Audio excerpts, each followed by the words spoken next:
Nadia mengaduk secangkir teh di meja makan kecil mereka. Pagi itu berjalan seperti biasanya.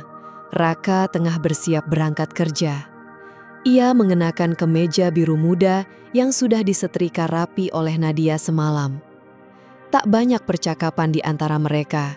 Raka hanya sesekali memeriksa ponselnya sambil menyeruput kopi. "Mas, uang belanja minggu ini agak kurang," ucap Nadia dengan nada hati-hati. "Harga-harga naik, mungkin kita perlu menambah sedikit anggaran." Raka menghentikan gerakannya sejenak, menatap istrinya dengan wajah datar. "Bukannya kamu bisa atur, aku sudah kasih cukup. Kalau kurang, berarti kamu boros." Nadia menarik napas panjang, mencoba tetap tenang. "Mas, aku sudah berhemat, semua ini demi kebutuhan kita." Tapi Raka malah berdiri, mengambil dompet dan memasukkannya ke tas kerja. "Aku nggak bisa nambah, aku harus kirim lebih ke ibu, dia butuh untuk bayar arisan." Perkataan itu menusuk hati Nadia, bukan hal baru. Sejak menikah, sebagian besar gaji Raka memang dikirim ke ibunya, Bu Sumiati. Nadia sebenarnya tidak keberatan membantu mertua, tapi ia merasa Raka terlalu memihak hingga kebutuhan rumah tangga sendiri terabaikan. "Mas, aku paham Mas ingin bantu ibu, tapi kita juga punya kebutuhan. Aku cuma minta Mas lebih adil." Raka menatap dengan nada kesal.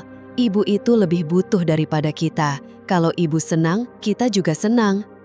Nadia memilih diam. Ia tahu berdebat hanya akan memperkeruh suasana. Selama ini, setiap kali ia mengungkapkan perasaan, Raka selalu membela ibunya. Bahkan saat Bu Sumiati mulai terang-terangan bersikap tidak adil. Sore itu, saat Nadia mencuci piring, Bu Sumiati datang tanpa pemberitahuan. Duduk santai di ruang tamu, wajahnya penuh kepuasan. "Nadia," panggilnya dengan nada tinggi. "Kamu nggak capek hidup begini terus? Coba lihat menantunya Bu Ratna, jadi manajer di kantor. Kamu cuma di rumah. Kalau kamu lebih pintar, hidup anakku nggak bakal sesulit ini." Nadia menunduk, dadanya sesak. "Bu," ucapnya lirih. "Maaf terus, belajarlah jadi istri yang berguna. Masa cuma mengandalkan gaji Raka? Aku yang ibunya aja kasihan lihat dia kerja sendirian." Malamnya, saat Raka pulang, Nadia memberanikan diri bercerita.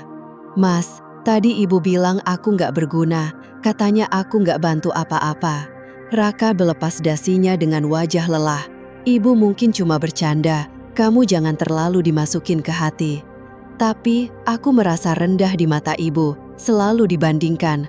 "Anggap aja motivasi, kalau kamu mau kerja juga aku nggak larang kan?" jawab Raka sambil menatap ponselnya.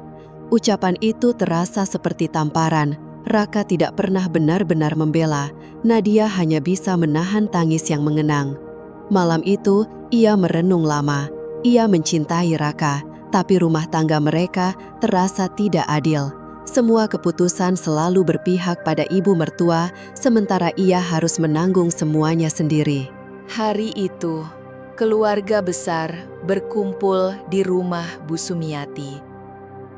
Nadia sudah bangun pagi untuk membantu memasak bersama Dina, adik iparnya yang lebih dekat dengan ibu. Seperti biasa, Bu Sumiati duduk di ruang tamu, berbincang dengan sanak saudara. Tapi Nadia merasakan tatapan tajam setiap kali ia membawa makanan.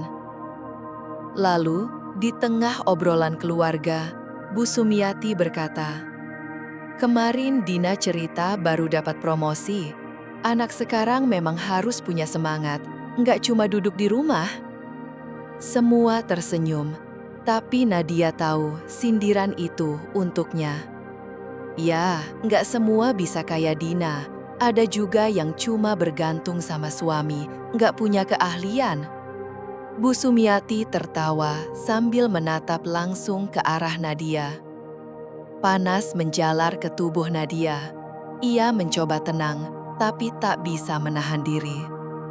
"Maaf Bu, kalau saya di rumah, itu karena saya bantu Raka urus semuanya, dan ini keputusan bersama." Ruangan mendadak hening. Semua menatap Nadia. Bu Sumiati tersenyum sinis. "Oh, sekarang kamu merasa sudah berkorban ya? Rumah ini tetap berdiri karena gaji anak saya. Kamu pikir kamu sudah cukup bantu?" Raka duduk di samping ibunya, menunduk, tak berkata apa-apa. "Mas," kata Nadia dengan suara bergetar, "kamu nggak mau bicara apa-apa?"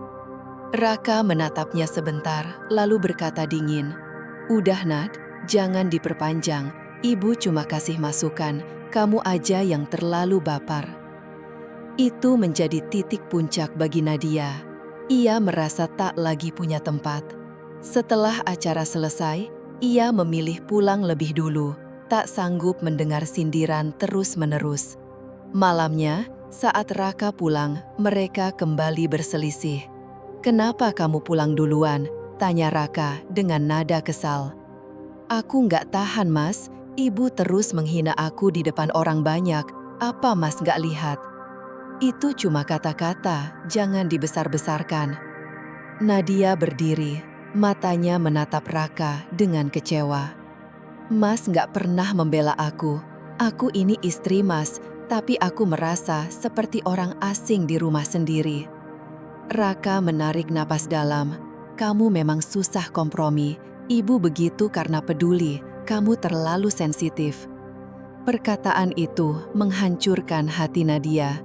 Ia merasa lelah selalu mengalah. Malam itu, ia duduk dalam gelap, memikirkan langkah selanjutnya. Mungkin sudah saatnya ia berharap pada seseorang yang tak pernah benar-benar berpihak padanya. Pagi itu, rumah terasa dingin.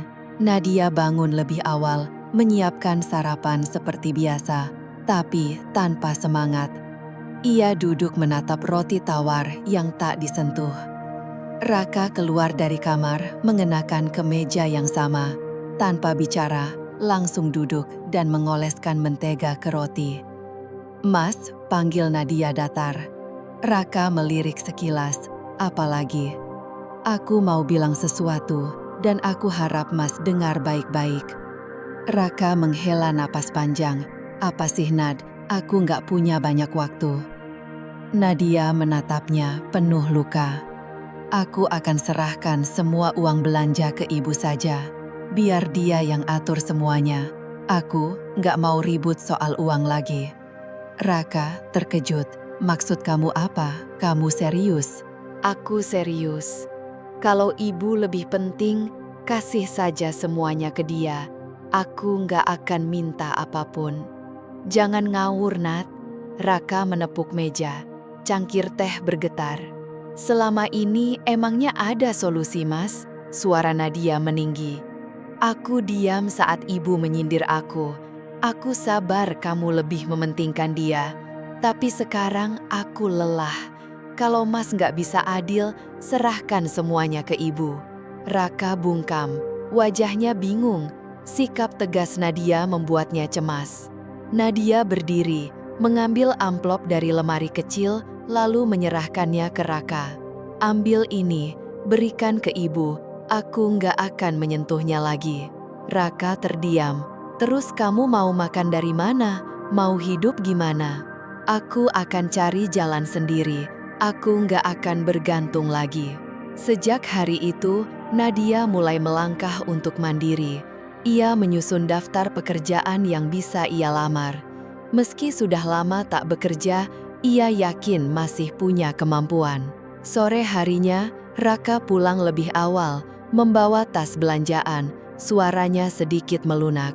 "Nat, aku sudah kasih uang itu ke ibu, tapi kamu nggak perlu kerja. Aku bisa tanggung semuanya, asal kamu nggak drama lagi." Nadia tersenyum tipis, pahit. "Mas, ini bukan soal uang, ini soal dihargai.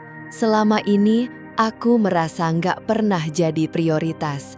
Jadi, biarkan aku hidup dengan caraku." "Jadi kamu beneran mau kerja?" tanya Raka. "Iya," jawab Nadia tegas. "Aku akan mulai melamar besok." Keesokan harinya, Nadia berdiri di depan cermin. mengenakan blus putih yang selama ini disimpan untuk momen penting. Ia menarik napas dalam, berusaha menenangkan diri. Ini wawancara pertamanya setelah bertahun-tahun. Meski gugup, ia tahu ini awal dari kebebasannya. Sebelum pergi, ia melihat Raka masih duduk di ruang tamu dengan ponselnya. "Mas, Atu berangkat dulu," katanya. Raka menoleh sebentar. "Hati-hati, tapi jangan berharap terlalu tinggi. Cari kerja sekarang susah." Dada Nadia terasa sesak, tapi ia memilih diam. Ia mengangguk, lalu melangkah keluar dengan tekad yang kuat. Nadia tiba di sebuah gedung perusahaan. Interiornya modern dan sibuk. Ia merasa kecil, tapi tak gentar. Ia menunggu gilirannya bersama pelamar lain yang terlihat lebih muda dan percaya diri. Saat namanya dipanggil, Nadia berdiri, gemetar, tapi mantap melangkah masuk ke ruang wawancara. Di dalam ruangan, seorang pria berjas abu-abu bersama seorang wanita dari bagian HRD menyambut kedatangan Nadia dengan senyum ramah. Pria itu memperkenalkan diri sebagai Adrian, pemilik perusahaan. "Selamat datang Bu Nadia, silahkan duduk," ucapnya hangat. Nadia membalas dengan senyum gugup. "Terima kasih Pak." Wawancara berjalan lebih lancar dari yang ia bayangkan. Meski awalnya sempat ragu, Nadia mampu menjawab berbagai pertanyaan soal pengalaman kerjanya. Ia juga menyampaikan motivasinya untuk kembali bekerja. Adrian mendengarkan dengan serius, terutama ketika Nadia menjelaskan tekadnya untuk mandiri. "Anda sudah lama tidak bekerja, tapi semangat belajar Anda luar biasa. Itu hal yang jarang," kata Adrian sambil tersenyum. "Terima kasih, Pak. Saya ingin membuktikan bahwa saya masih bisa memberi kontribusi." Setelah wawancara selesai, Nadia pulang dengan perasaan lega. Ia belum tahu hasilnya, tapi yakin bahwa ia telah berusaha maksimal. Beberapa hari kemudian, kabar baik datang. Nadia diterima bekerja, meski hanya sebagai staf administrasi. Gajinya memang tidak besar, tapi cukup untuk mengangkat kepercayaan dirinya. Saat makan malam, Nadia memberitahu Raka. "Mas, aku diterima kerja," ucapnya sambil menyendok nasi. Raka menatapnya datar. "Kerja apa? Gaji berapa?" "Staf administrasi. Memang gak besar, tapi ini awal yang baik," jawab Nadia pelan. Raka hanya mengangguk tanpa semangat. "Ya, asal kamu jangan ngeluh kalau kerja itu capek, jangan sampai malah minta berhenti." Ucapan itu menyakitkan, tapi Nadia memilih untuk tidak merusak semangatnya. Ia sadar, ini baru langkah pertama. Hari-hari awal bekerja cukup berat. Nadia harus belajar banyak hal baru, menghadapi tekanan kerja, dan menyesuaikan diri dengan lingkungan yang menantang. Ada kalanya, ia merasa lelah dan ingin menyerah, tapi ia selalu mengingat tujuan awalnya. Suatu malam, Adrian mendapati Nadia masih di kantor. Ia menghampirinya. "Bu Nadia, masih di sini? Ini sudah jam 7 malam," ucapnya dengan nada prihatin. Nadia tersenyum lelah. "Masih ada beberapa laporan yang harus saya selesaikan, Pak." Adrian duduk di depan mejanya. "Saya perhatikan Anda selalu bekerja keras. Usaha Anda tidak luput dari perhatian." Nadia merasa dihargai. "Terima kasih, Pak. Saya hanya ingin melakukan yang terbaik." "Itu semangat yang bagus. Jangan sungkan minta bantuan kalau merasa kewalahan. Perusahaan butuh orang seperti Anda." Malam itu, Nadia pulang dengan rasa bangga. Ia tahu perjuangannya mulai terlihat. Lambat laun, Nadia mulai terbiasa dengan ritme pekerjaan. Ia mampu menyelesaikan beberapa proyek dengan baik, membuat rekan kerja mulai menghormatinya. Atasannya juga mulai memberi kepercayaan lebih. Di rumah, Nadia tak lagi ragu menyuarakan pendapatnya pada Raka. Meski sikap suaminya masih dingin, Nadia mulai tidak terlalu peduli. Ia tahu langkah kecil ini adalah awal perubahan besar dalam hidupnya. Waktu berlalu. Usaha Nadia mulai membuahkan hasil. Ia dikenal sebagai pegawai yang disiplin dan berdedikasi. Proyek-proyek yang ditanganinya mendapat pujian bahkan dari Adrian sendiri yang selama ini memperhatikan dari jauh. Suatu hari, Nadia dipanggil ke ruang rapat. Ia masuk dengan gugup.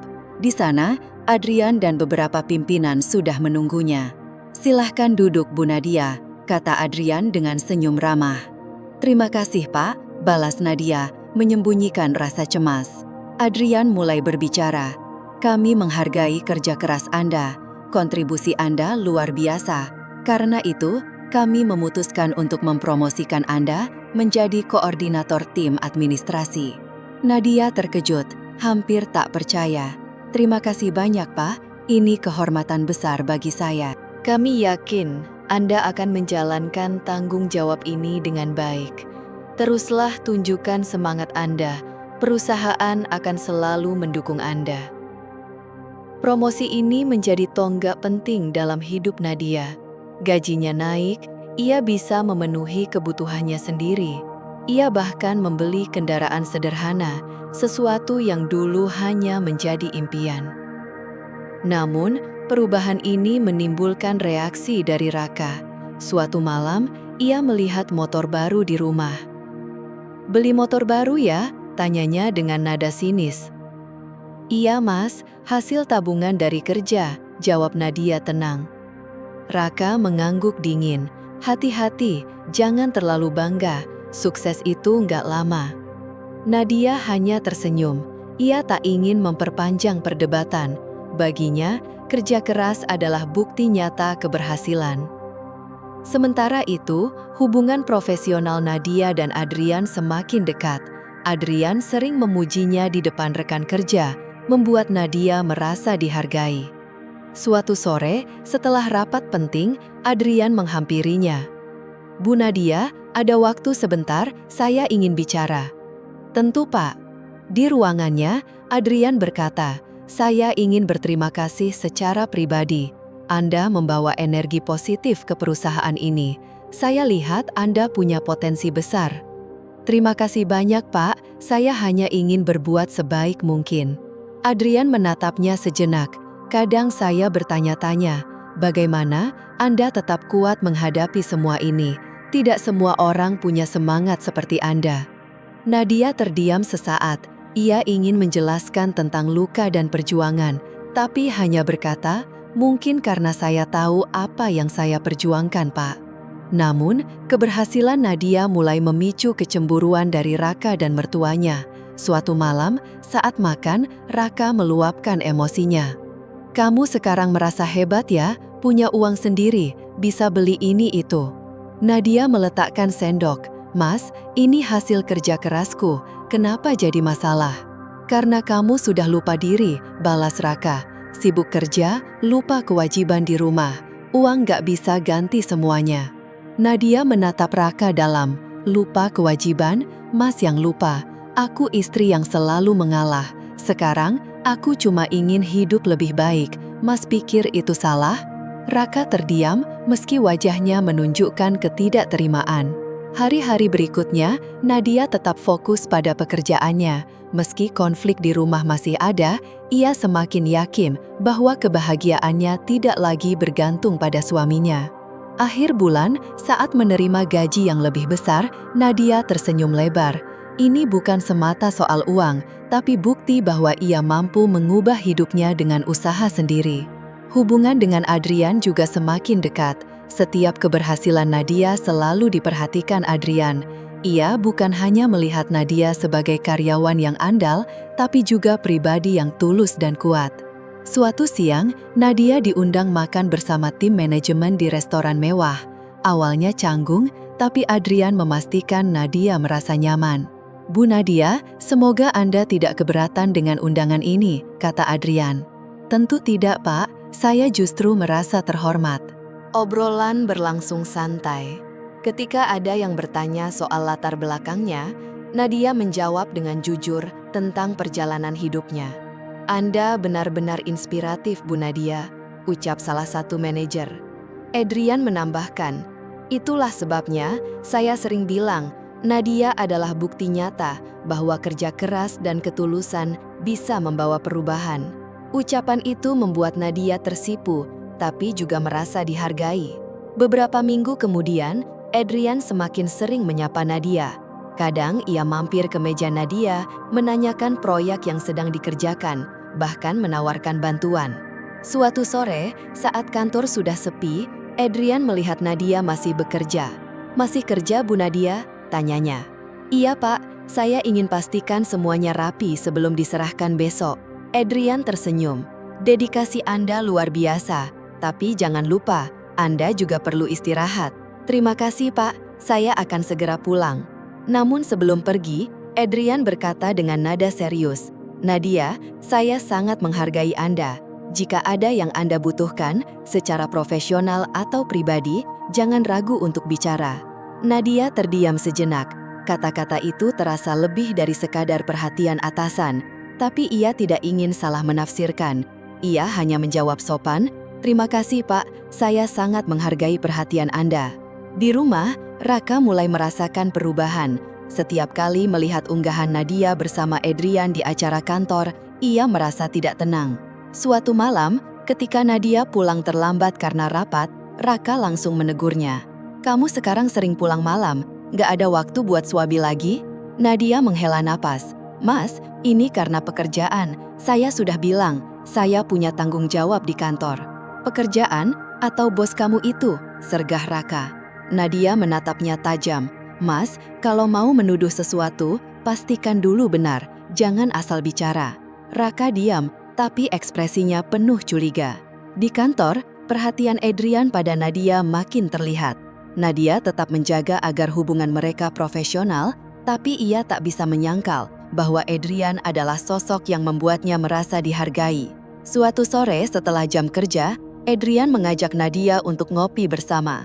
Obrolan mereka mengalir tidak hanya soal pekerjaan, tapi juga menyentuh hal-hal pribadi. "Aku pernah ada di posisi kamu, Nadia," ucap Adrian sambil menatapnya serius. "Merasa tak dihargai, berjuang sendirian, tapi tetap harus menjalani hidup." Ucapan itu menyentuh hati Nadia. "Terima kasih, Pak. Mendengar cerita Bapak membuat saya merasa tidak sendirian." Adrian tersenyum hangat. "Kamu jauh lebih kuat dari yang kamu sadari, dan saya yakin kamu pantas dapat yang lebih baik." Kata-kata itu terus terngiang di benak Nadia. Sejak saat itu, ia mulai melihat Adrian bukan hanya sebagai atasan, tetapi juga sebagai seseorang yang benar-benar peduli padanya. Perhatian Adrian membuatnya lebih percaya diri. Namun, di rumah, hubungannya dengan Raka semakin memburuk. "Kamu pikir kamu lebih baik sekarang karena punya pekerjaan?" bentak Raka suatu malam. "Ini bukan soal siapa yang lebih hebat, Mas," jawab Nadia tegas. "Ini soal aku yang mulai bisa menghargai diriku sendiri, sesuatu yang Mas tidak pernah lakukan." Pertengkaran itu menandai retaknya pernikahan mereka. Raka makin sering menunjukkan rasa cemburunya terhadap kedekatan Nadia dengan Adrian. Keberhasilan Nadia seolah menjadi ancaman bagi harga dirinya sebagai suami. Suatu malam, setelah melihat unggahan acara kantor yang memperlihatkan kedekatan Nadia dan Adrian, Raka langsung menyerangnya. "Kenapa kamu gak pernah cerita soal bos kamu itu?" Nadia mengernyit, kelelahan setelah seharian bekerja. "Maksud Mas apa? Jangan pura-pura gak ngerti. Kenapa dia selalu di dekat kamu di foto-foto?" Nadia menghela napas. "Mas, dia atasan saya. Wajar kalau kami terlihat sering berdiskusi. Itu bagian dari pekerjaan."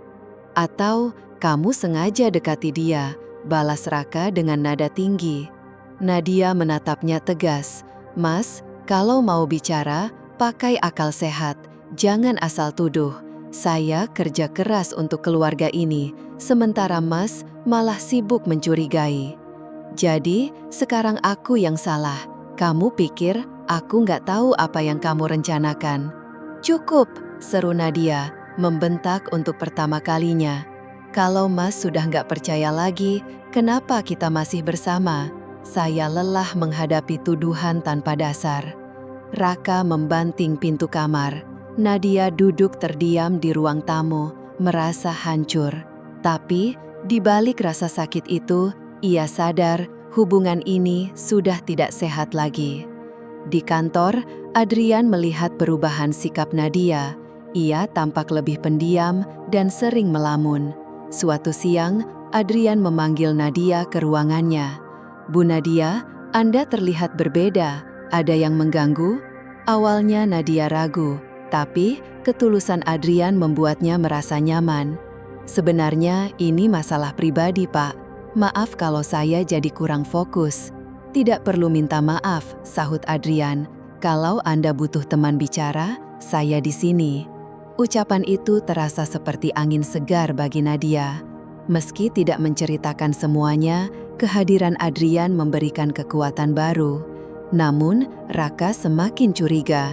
Ia mulai memata-matai, bahkan menanyai rekan kerja Nadia untuk mencari tahu soal Adrian. Saat makan malam, ia langsung melontarkan tuduhan. "Kamu pasti ada hubungan sama bos kamu, kan?"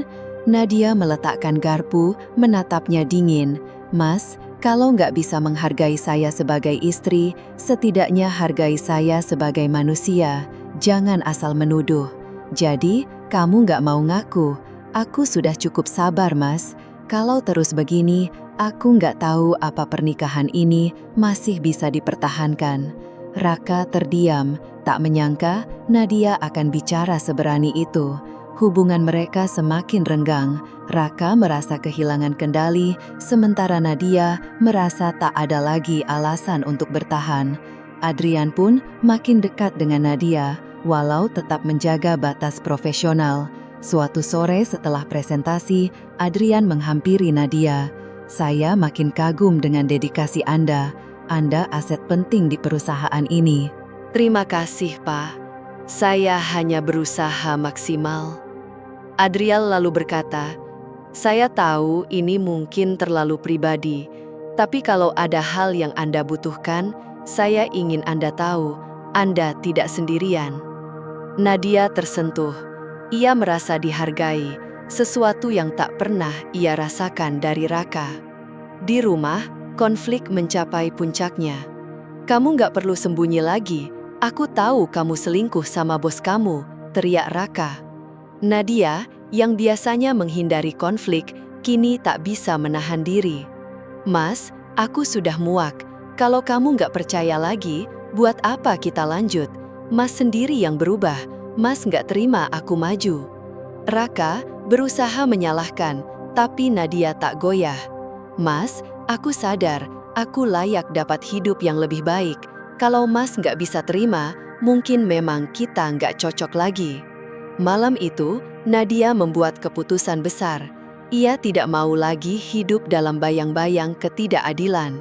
Setelah pertengkaran berikutnya, Nadia duduk di ruang tamu menatap surat cerai.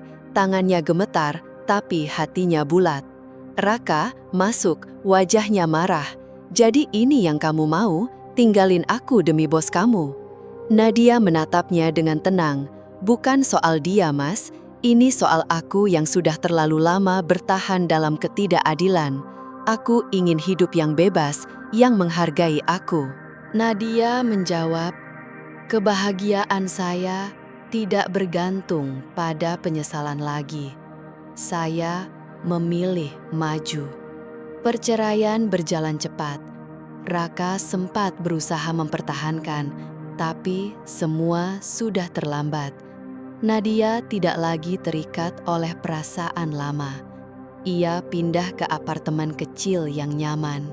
Walau keputusan itu berat, ia merasa beban besar terlepas. Ia bisa fokus pada karir dan dirinya sendiri tanpa ketakutan. Di kantor, kabar perceraiannya menyebar. Banyak rekan bersimpati, tapi hanya Adrian yang benar-benar mengerti. Suatu sore, Adrian menyapanya setelah rapat.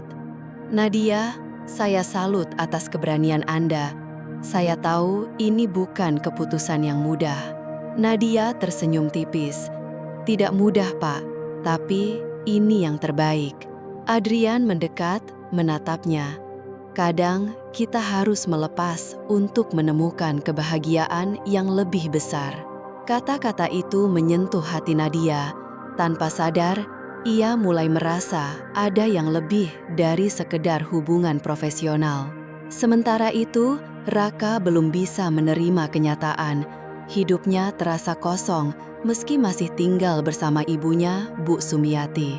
Suatu hari, Bu Sumiati mendatangi Nadia. Wajahnya penuh beban. "Nadia, aku tahu kami sudah mengecewakanmu, tapi Raka kehilangan pekerjaan. Kami sedang kesulitan. Bisakah kamu membantu?" Nadia menatapnya datar.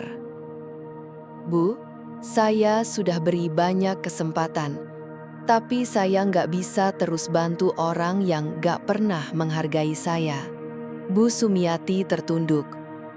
"Kami benar-benar minta maaf, Nadia. Kami baru sadar betapa beratnya hidup kamu dulu." Nadia menarik nafas. "Semoga kalian belajar. Setiap tindakan pasti ada akibatnya." Ia pun pergi, meninggalkan masa lalu yang selama ini mengekangnya. Beberapa bulan setelah perceraian, hidup Nadia membaik. Karirnya menanjak, ia mulai merasakan damai yang lama ia rindukan. Suatu malam, ia mendapat pesan singkat dari Adrian. "Malam Nadia, semoga kamu baik-baik saja. Saya ingin kamu tahu, saya sangat menghargai kamu." Nadia tersenyum. Ia merasa benar-benar dihargai, bukan sebagai karyawan, tapi sebagai wanita yang telah berjuang. Seiring waktu, hubungan mereka berkembang. Tanpa disadari, Nadia jatuh cinta, dan Adrian pun merasakan hal yang sama. Setelah melewati berbagai ujian dan perjuangan hidup, akhirnya Nadia menemukan kembali arah dalam hidupnya. Ia menikah dengan Adrian, pria yang dulunya hanya sebatas atasan, kini menjadi pasangan hidup yang mendukung setiap langkahnya. Nadia sadar, keberaniannya meninggalkan masa lalu yang penuh ketidakadilan telah membawanya pada kebahagiaan yang sesungguhnya. Ia hidup dalam cinta, menghargai dirinya sendiri, dan menikmati hasil dari kerja kerasnya. Pesan yang bisa diambil dari perjalanan hidup Nadia adalah bahwa ketulusan dan keberanian akan selalu memberikan hasil manis. Ketidakadilan sekuat apapun tidak akan pernah bertahan selamanya. Sejak bercerai, hidup Nadia berjalan lebih lancar. Ia terus tumbuh di lingkungan kerja, dihormati oleh rekan-rekannya, dan terbebas dari hubungan yang tak sehat. Di sisi lain, kehidupan Raka dan ibunya, Bu Sumiati, justru merosot tajam. Kehancuran datang cepat dan tanpa ampun. Raka, yang dulunya bekerja di perusahaan besar, kini kesulitan mendapatkan pekerjaan. Kondisi emosional yang belum pulih membuatnya tidak fokus. Meski berusaha, para rekruter ragu karena ia terlihat terbawa oleh persoalan pribadi. Reputasi buruk akibat rumah tangganya yang gagal makin memperkeruh keadaan. Sementara itu, kiriman uang dari Bu Sumiati kian menipis tiap bulan. Kondisi keuangan mereka memburuk. Gaya hidup nyaman yang dulu mereka banggakan kini tinggal kenangan. Hidup mereka penuh tekanan dan hubungan antara ibu dan anak itu pun ikut memanas. Bu Sumiati, yang dulu kerap merendahkan dan membandingkan Nadia dengan menantu lainnya, kini mulai menyesal. Ia menyadari bahwa selama ini mereka telah merusak banyak hal, termasuk keharmonisan keluarga sendiri. Tak ada jalan lain, mereka terpaksa meminta bantuan dari Nadia, mantan menantu yang dulu mereka anggap tak berharga. Pagi itu, saat Nadia sedang bersantai di rumah barunya, ponselnya berdering. Suara Raka terdengar gugup dan penuh ketidakberdayaan. "Nadia, aku butuh bantuan," ucapnya pelan. Nadia terdiam sejenak.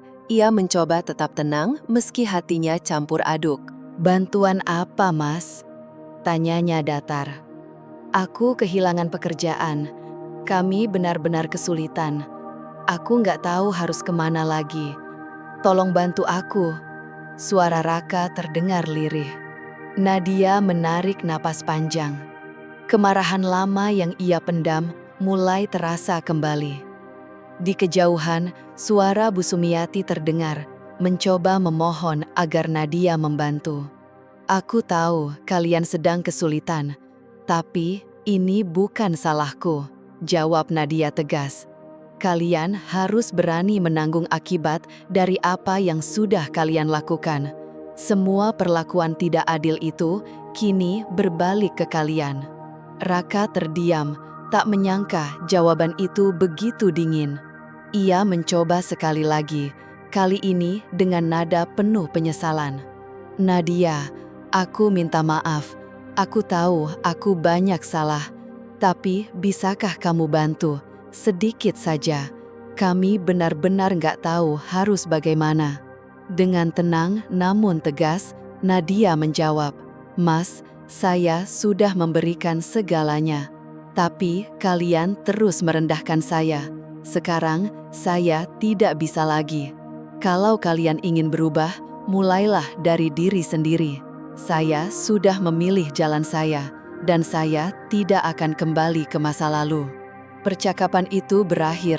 Raka menatap ponselnya dalam diam. Tak ada lagi yang bisa ia lakukan. Keesokan harinya, Bu Sumiati datang ke apartemen Nadia. Wajahnya tampak letih, suaranya melemah. "Nadia, aku tidak datang untuk minta bantuan. Aku cuma ingin minta maaf," ujarnya tulus. "Aku tahu aku sudah banyak salah. Aku sering membandingkan kamu dengan yang lain, padahal aku tidak pernah benar-benar melihat perjuanganmu." Nadia menatap wanita tua itu dengan sabar, meskipun hatinya masih menyimpan luka. "Bu, saya bisa mengerti, tapi saya juga punya hak untuk dihargai. Kalau saya bisa bantu, saya pasti bantu. Tapi kali ini, saya tidak bisa menanggung kesalahan orang lain. Itu bukan tanggung jawab saya." Air mata mengalir di pipi Bu Sumiati. "Aku menyesal, Nadia. Kamu memang sudah jauh lebih baik tanpa kami. Aku hanya berharap kamu bisa memaafkan." Nadia menarik napas dalam. Ia merasa kasihan, tapi juga sadar penyesalan tidak akan menghapus apa yang sudah terjadi. "Bu, saya sudah memaafkan, tapi saya tidak bisa terus memberikan kesempatan yang sama," ucap Nadia bijak. Bu Sumiati mengangguk pelan, lalu pergi meninggalkan apartemen dengan langkah berat. Nadia berdiri di ambang pintu, memandangi sosok itu dengan perasaan campur aduk. Walau hidupnya kini jauh lebih baik, Nadia tak bisa sepenuhnya menutup mata terhadap kenyataan yang dihadapi Raka dan Bu Sumiati. Di dalam hatinya ada rasa iba, namun ia sadar mereka harus menanggung akibat dari ketidakadilan yang dulu mereka lakukan. Nadia melanjutkan hidupnya dengan tenang, membangun masa depan yang lebih cerah. Ia tahu bahwa keputusannya untuk meninggalkan masa lalu adalah langkah yang tepat. Kini ia merasa bebas dan kuat. Keberaniannya telah menginspirasi banyak orang untuk tidak menyerah dalam menghadapi ketidakadilan. Ia percaya ketidakadilan tidak akan pernah bertahan lama, dan keberanian untuk melawannya adalah kunci menuju kebahagiaan sejati. Waktu berlalu, kehidupan Nadia semakin stabil, baik secara pribadi maupun profesional. Di tempat kerja, ia berhasil mendapatkan promosi besar. Ia kini memimpin tim dan keputusannya selalu dihargai. Ia dipandang sebagai sosok wanita yang cerdas dan tangguh. Namun, bukan hanya soal karir. Kebahagiaan Nadia tumbuh karena ia merasa hidupnya penuh makna. Beberapa bulan pasca perceraian, hubungannya dengan Adrian semakin dekat. Mereka tidak lagi hanya sebatas kolega. Di luar kantor, mereka menghabiskan waktu bersama, saling mendukung dan berbicara tentang masa depan. Adrian melihat potensi Nadia sejak lama. Ia adalah pria yang benar-benar menghargai siapa Nadia sesungguhnya. Suatu malam, setelah sebuah acara kantor, Adrian mengajak Nadia berjalan-jalan di taman kota. Mereka duduk di bangku taman yang menghadap ke danau kecil, diterangi cahaya lampu yang lembut. "Nadia," ucap Adrian lembut, "ada hal yang ingin aku tanyakan." "Apa itu, Pak Bos?" balas Nadia sambil tersenyum meski jantungnya berdebar. Adrian tersenyum lalu mengeluarkan sebuah kotak kecil dari sakunya. Nadia terkejut. Dalam kotak itu ada cincin berlian yang indah. "Nadia, aku ingin lebih dari sekedar jadi teman kerjamu. Aku ingin menjalani hidup bersamamu. Maukah kamu menikah denganku?" Nadia terdiam. Air matanya ternetes. Semua perjuangan dan luka masa lalu seolah terbayar lunas saat itu juga. Iya, Adrian. Aku," jawabnya. Mereka berpelukan. Dunia terasa begitu damai. Pernikahan mereka digelar secara sederhana namun bermakna. Nadia tampil anggun dengan gaun putih, dan Adrian terlihat gagah dengan jas resminya. Rekan kerja serta sahabat-sahabat dekat hadir memberi doa dan kebahagiaan. Setelah menikah, kehidupan mereka terasa lengkap. Nadia mulai menjalani peran sebagai seorang ibu. Adrian menjadi sosok ayah yang penyayang. Mereka saling mendukung dan membangun keluarga yang penuh cinta dan pengertian. Suatu sore, saat mereka duduk santai di rumah, Adrian menatap Nadia dan berkata, "Dulu, aku sempat ragu bagaimana hidup kita akan berjalan. Tapi melihatmu sekarang, aku tahu kamu adalah wanita luar biasa." Nadia tersenyum.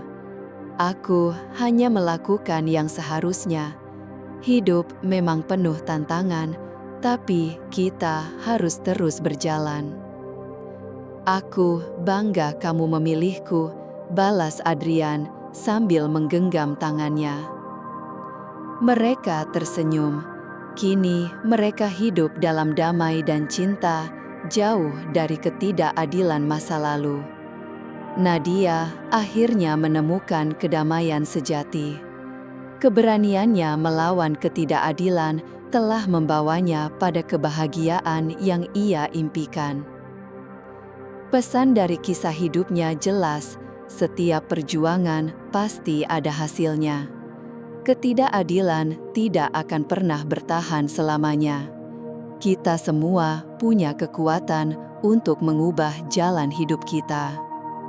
Tamat. Terima kasih telah mengikuti kisah perjalanan hidup Nadia yang penuh perjuangan. Semoga cerita ini bisa menjadi inspirasi bagi siapapun yang sedang menghadapi ketidakadilan. Dengan keberanian dan keteguhan hati, kebahagiaan sejati pasti bisa ditemukan. Jika kisah ini menginspirasi Anda, jangan lupa untuk menyukai, memberi komentar, dan mengikuti kami. Dukungan Anda sangat berarti agar kami bisa terus berbagi kisah penuh makna lainnya. Sampai jumpa di cerita berikutnya.